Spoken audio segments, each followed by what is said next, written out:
বন্ধুরা, আজ আমরা এসেছি কামাররা কিভাবে দাও কাঠি ইত্যাদি বানায়। একজন ফাফরের রশি ধরে টানছে আর দাও দাও করে আগুন জ্বলছে, আর দাও ওর ভিতরে পোড়াচ্ছে। যখন পোড়ানো হয়ে গেল তখন একজন প্লাস দিয়ে উঠে বের করে দুইজন মিলে হামার দিয়ে পিটায় দাও তৈরি করছে। যখন দাও তৈরি করছে, দেখো কত সুন্দর ভাবে দাও তৈরি করছে।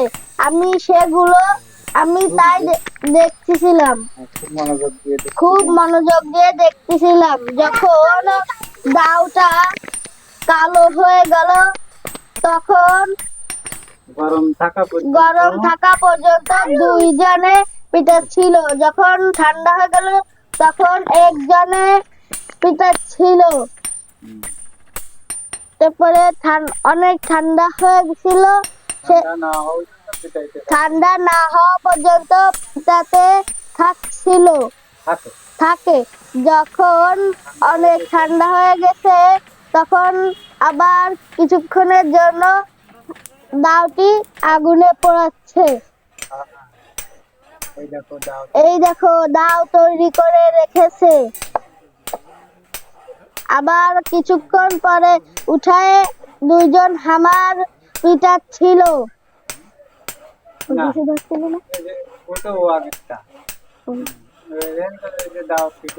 দেখো কি সুন্দর সুন্দর দাও তৈরি করে রেখেছে।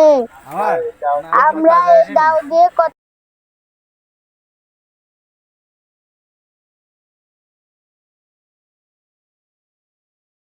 কাজ করি। সত্যি কামারদের জীবন খুব বৈচিত্র্যময়। আর একজন উপর দিয়ে দাওতে ধার দিচ্ছিল।